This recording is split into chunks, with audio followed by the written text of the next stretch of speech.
Bonjour, je suis Alan Wright du site internet www.chanteurmoderne.com. Ça fait un moment que j'ai pas mis de clip, donc je m'en excuse. J'étais en train de déménager, donc vous voyez d'ailleurs la nouvelle salle derrière moi qui est toujours très rose. J'ai pas eu le temps de changer le papier peint, mais normalement ça ne saurait tarder. Alors, je me suis dit que ce qui pourrait être marrant pendant les semaines à venir, c'est de travailler ensemble chaque semaine sur quelque chose en particulier, hein, une difficulté courante, plus ou moins.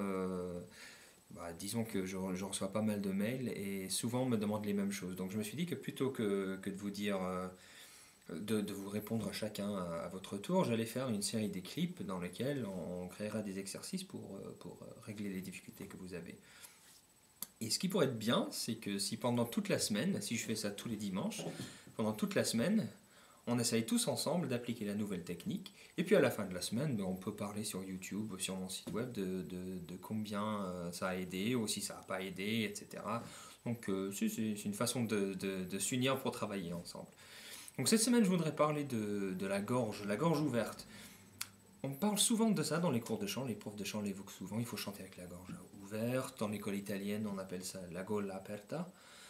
Et qu'est-ce que ça veut dire concrètement? C'est bien beau de dire il faut chanter avec la gorge ouverte, mais si ensuite derrière on ne vous dit pas comment ça se passe, c'est impossible de savoir comment faire.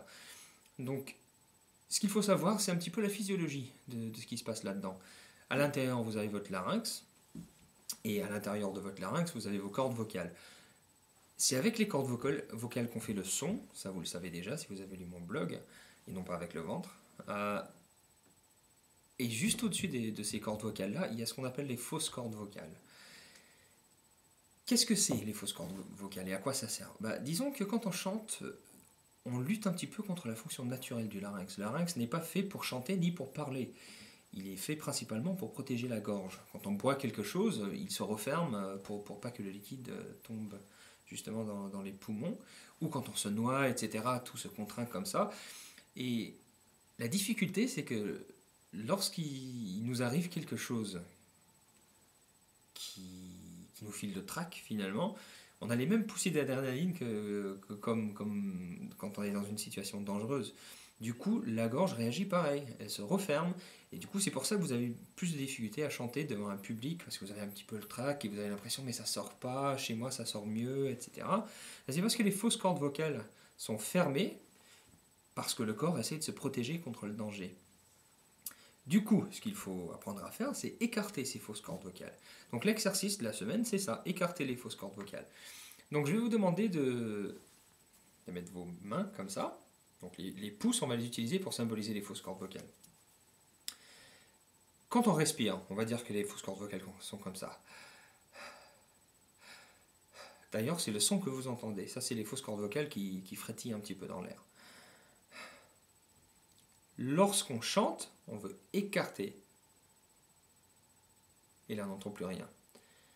Donc, pour les sentir un petit peu, on va commencer par les contraindre totalement comme ça. Pour faire ça, imaginez que vous allez relever quelque chose de lourd. Vous avez un sac lourd à relever, ou si vous êtes assis, carrément, mettez les mains sous la chaise et essayez de tout soulever. Vous allez sentir une sensation de un truc qui se bloque dans la gorge. Ça, c'est ça, et lâchez-le. Et si vous faites ça plusieurs fois, vous allez sentir deux petites choses bouger dans la gorge comme ça pour le fermer. Comme ça. Donc là, on passe déjà entre la constriction et la position détendue. Par contre, ce qu'il faut savoir, c'est qu'avoir la gorge détendue et avoir la gorge ouverte, c'est pas la même chose. Lorsqu'on chante à faible volume ou juste pour se marier avec les copains, chanter avec la gorge détendue, ça peut suffire.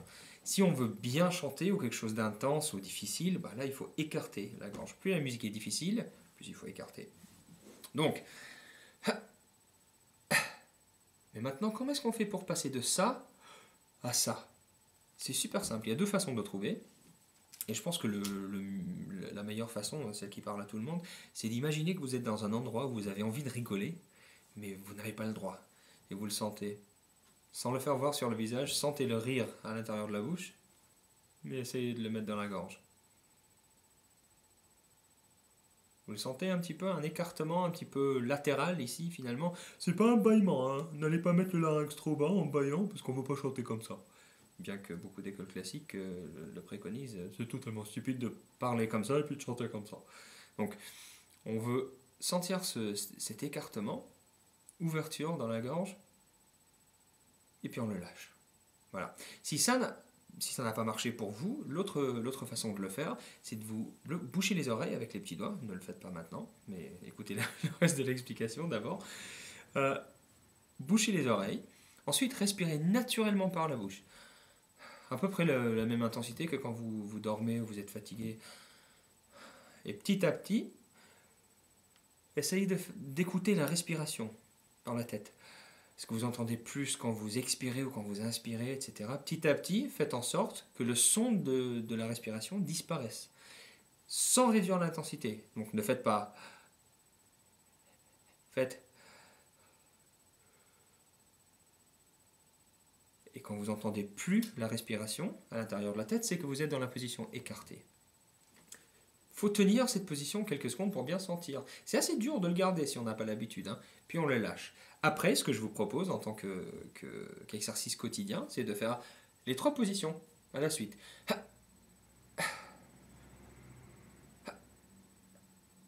Sans faire de son, juste pour prendre en compte les 3 postures. Vous allez les sentir. Vraiment, les pouces le montrent à merveille. Vous allez sentir ça, puis ça, puis ça. Après, essayez juste de faire un son, pareil. Donc on ferme, et on fait... C'est super dur. Là, on entend un son, mais c'est un peu frétillé. Là, quand on écarte, tout de suite, c'est plus facile. Donc essayez juste de faire ça. Ne cherchez pas à chanter, comme je vous dis à chaque fois. Essayez juste de sentir les 3 postures. Après, vous pouvez essayer de faire des glissades si vous voulez en gardant la posture. Vous allez trouver ça plus difficile de garder l'écartement en haut qu'en bas. Donc, je vous suggère de le quantifier un petit peu, de vous dire alors, quand je suis juste sans faire un son, ça me coûte combien entre 1 et 10? Quel est l'effort que je dépense pour garder cet écartement? Ça peut être 3, 5, c'est vraiment personnel. Ensuite, ça va doubler quand je vais monter. Donc, si quand je fais j'estime que c'est un 3. Si je fais vraiment en haut, là je vais sentir beaucoup plus, peut-être un 6 pour le garder. Voilà. Donc voilà l'exercice de la semaine. On se retrouve dimanche prochain pour savoir comment ça s'est passé et puis pour avoir un nouvel exercice. Et entre-temps, n'arrêtez pas de m'envoyer des suggestions parce que c'est justement à partir de ces suggestions-là que je vais fabriquer ma liste de mini-cours à faire, si vous voulez. Voilà, ça va vous aider avec vos questions de respiration aussi, mais je pense que la prochaine fois, j'aborderai peut-être cette histoire de chanter du ventre qui me laisse toujours aussi perplexe et on abordera aussi le soutien. Voilà, si vous avez des questions, vous savez où me trouver. Autrement, la semaine prochaine, et j'espère que ce clip vous sera utile. Allez, au revoir.